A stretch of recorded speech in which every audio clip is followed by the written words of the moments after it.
All right, your first move is the knee up. So you want to fully extend your arms and your legs. Make sure that your lower back is pressed down into the mat and drive your knees up. This is just a killer move for your upper and lower abdominals. And it always helps to have a friend nearby to talk to while you're doing this so that you can forget about how much your abs are on fire. Now, when you get right to the 10 mark or so, go ahead and come into a bow pose. You can do this with your knees bent still, or you can straighten your legs like I am. I'm also taking the more challenging position with my arms up high overhead.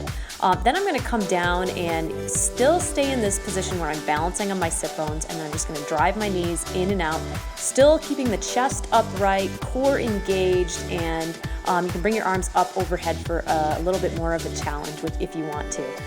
This is really, really amazing for your obliques and lower abdominals and the control that you have there. And don't worry if your stomach sticks out. It doesn't matter how you look. It just matters how your form is. This is a great move that I borrowed from Pilates. Each time that I bring the foot down, I'm flattening out the heel and then pointing the toe up. This adds a little extra challenge. You're just gonna lift up into a single leg bridge, and you're gonna continue to float the leg up and down. Go ahead and switch legs, starting out with your back on the floor or the mat, just pumping the legs straight up and down, and then of course lift up after you do about 5 or 6 and do an additional 5 or 6 with your butt up off the ground. This is a great little bonus booty move. Go ahead and flip over and come into a nice tall plank.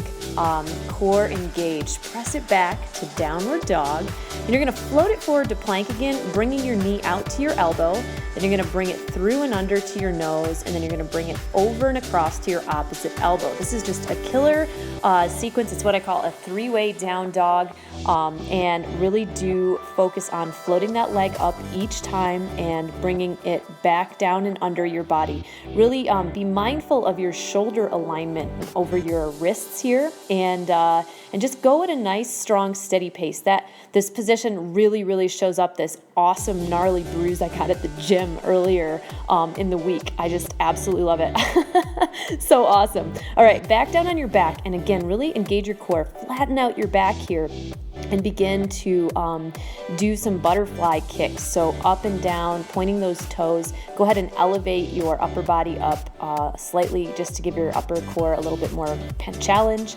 Now I'm doing crossovers to mix it up, and go ahead and place your hands behind your head or neck for a little extra stability there if you start to get a little tired. Now I'm going ahead and coming back to the scissor kicks here.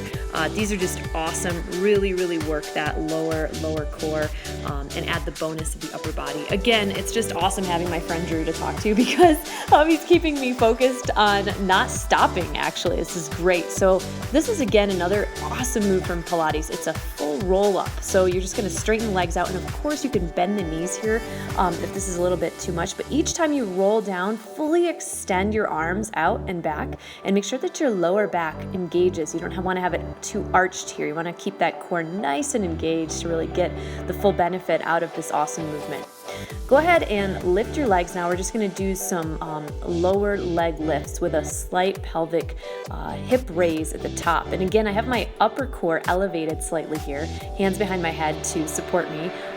Still talking to Drew, obviously. This is just such a nice, beautiful day out at the pool, and I just couldn't miss the opportunity to get in a killer core workout, even though we were hanging out, getting a little bit of sun.